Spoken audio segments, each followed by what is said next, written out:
اعوذ باللہ من الشیطان الرجیم بسم اللہ الرحمن الرحیم السلام علیکم ورحمۃ اللہ وبرکاتہ۔ پیارے عزیز دوستو، ہم امید کرتے ہیں کہ اب تمام حضرات خیر و عافیت سے ہوں گے، اچھے ہوں گے، ٹھیک ہوں گے۔ اللہ تبارک و تعالی ہم سب کی بیماری پریشانی کو دور فرمائے۔ اللہ پاک ہم سب کے حلال روزگار میں خوب خیر و برکت عطا فرمائے۔ پیارے عزیز دوستو، یا غفورو اللہ تبارک و تعالی کا صفاتی نام ہے۔ اس کو پڑھنے کے بے شمار فضائل و برکات ہے۔ آج کی اس ویڈیو میں بہت ہی آسان، بہت ہی مختصر اور بہت ہی پاورفل وظیفہ بتانے والے ہیں۔ آپ زندگی سے پریشان ہو چکے ہیں، آپ زندگی سے مایوس ہو چکے ہیں، آپ کی کوئی حاجت پوری نہیں ہو رہی ہے، ہر کام میں آپ کو ناکامی مل رہی ہے، آپ اپنا کاروبار کیے لیکن برباد ہو گیا،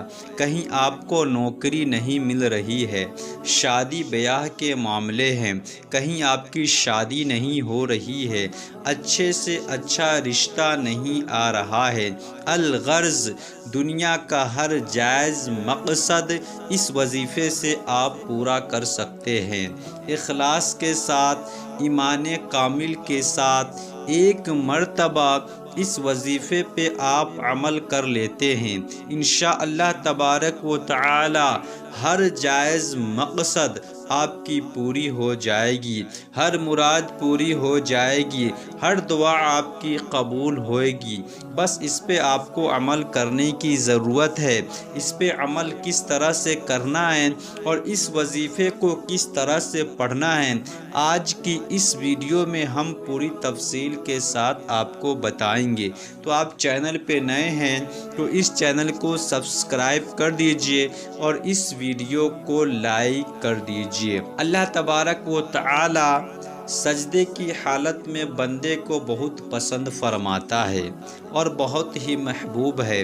عبادتوں میں افضل عبادت نماز ہے، کیونکہ قیامت کے دن بندے سے سب سے پہلے نماز کا سوال ہوگا۔ اگر نماز کے معاملات اچھے ہوئے اور نماز کے مسائل اچھے ہوئے، یعنی آپ نے صحیح طریقے سے نماز کو پڑھا، آپ نے نماز ادا کی، تو آپ آخرت کے ایک سوال میں کامیاب ہو گئے، کیونکہ قیامت کے دن سب سے پہلا سوال نماز کے بارے میں پوچھا جائے گا۔ تو میرے پیارے عزیز دوستو، ہمیں چاہیے کہ نماز کی پابندی کرنی چاہیے۔ آپ بڑے سے بڑا وظیفہ پڑھ لیجئے، آپ کو اثر نہیں کرے گا جب تک آپ نماز نہیں پڑھیں گے۔ آج کا مسلمان اتنا پریشان کیوں ہے؟ کیونکہ وہ نماز سے دور ہو چکا ہے، اس کی مراد پوری نہیں ہو رہی ہے، پریشانی کا حال ہے، پریشانی کا شکار ہے۔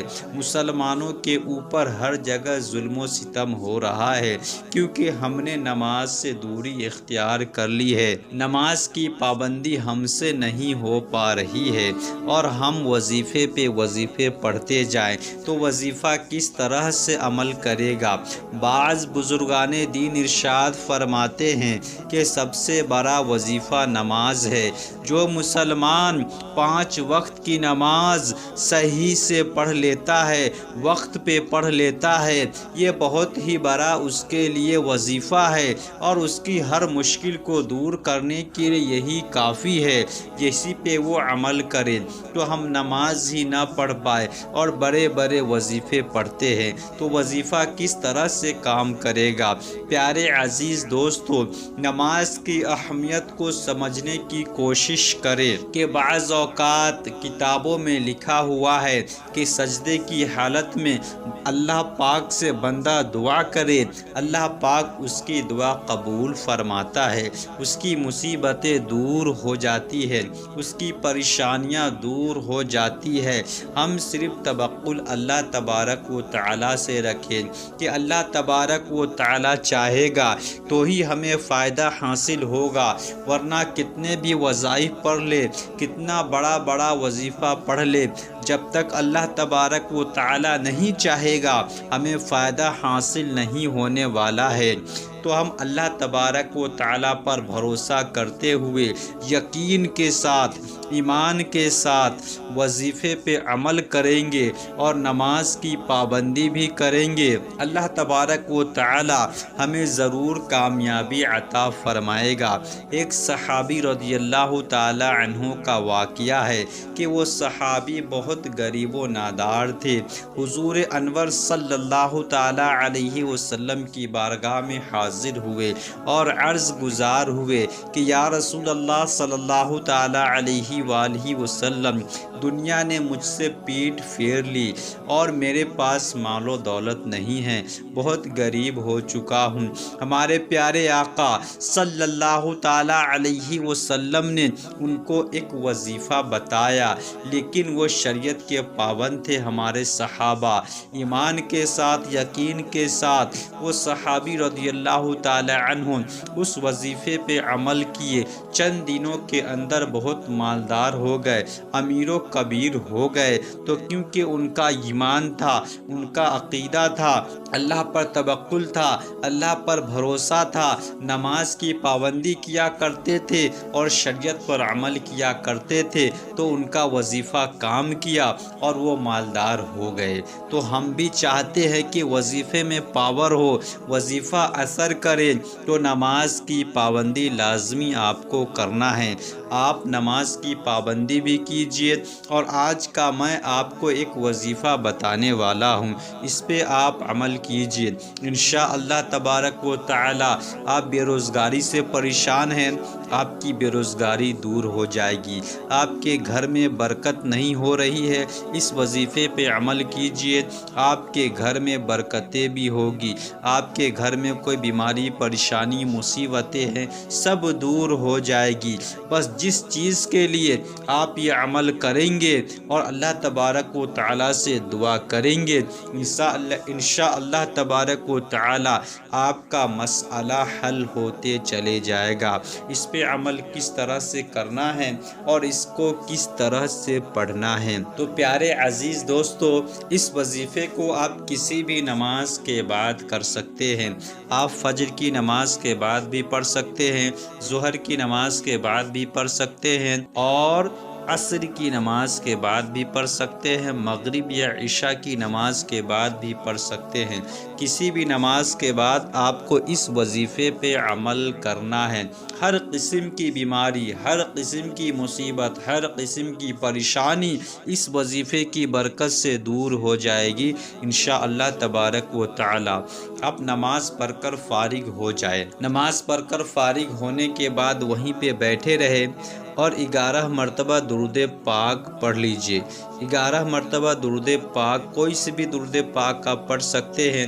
11 مرتبہ درود پاک پڑھنے کے بعد یا غفور یا غفور یا غفور 101 مرتبہ پڑھنا ہے۔ 101 مرتبہ یا غفور پڑھنے کے بعد پھر آخر میں 11 مرتبہ درود پاک پڑھ لیجئے۔ 11 مرتبہ درود پاک پڑھنے کے بعد اب فوراً ہی سجدے میں چلے جائیے اور سجدے میں سر رکھ کر اللہ تبارک و تعالی سے دعا کیجیے، یا اللہ پاک تو رحمان و رحیم ہے، تو غفور ہے، تو حی و قیوم ہے، اے میرے مالک میری فلاں حاجت کو پوری فرما دے۔ یعنی جو بھی آپ کی جائز حاجت ہو، اب سجدے میں سر رکھ کر اس وظیفے کو پڑھ کر سجدے میں سر رکھ کر اللہ تبارک و تعالی سے دعا کیجیے۔ انشاءاللہ تبارک و تعالی ہر قسم کی پریشانی و مصیبت سے نجات اور کسی بھی قسم کی مقصد کے حصول کے لیے اس کو آپ نے سجدے میں سر رکھ کر دعا کرنا ہے۔ وظیفہ پڑھنے کے بعد انشاءاللہ تبارک و تعالی آپ کی مراد پوری ہو جائے گی۔ اس پہ روزانہ آپ کو 1 مرتبہ عمل کرنا ہے۔ انشاءاللہ جب تک آپ کی مراد پوری نہ ہو اس پہ عمل کرتے رہے، اللہ نے چاہا تو بہت جلد آپ کی مراد پوری ہو جائے گی۔ شادی وغیرہ کے معاملات بھی ہے، رشتے نہیں آ رہے، اس کے لیے بھی آپ دعا کر سکتے ہیں۔ انشاءاللہ اللہ تبارک و تعالی آپ کو کامیابی عطا فرمائے گا۔ پیارے عزیز دوستو، آج کی اس ویڈیو میں اتنا ہی، پھر سے ملیں گے نیکسٹ ویڈیو میں۔ السلام علیکم ورحمۃ اللہ وبرکاتہ۔ اللہ حافظ۔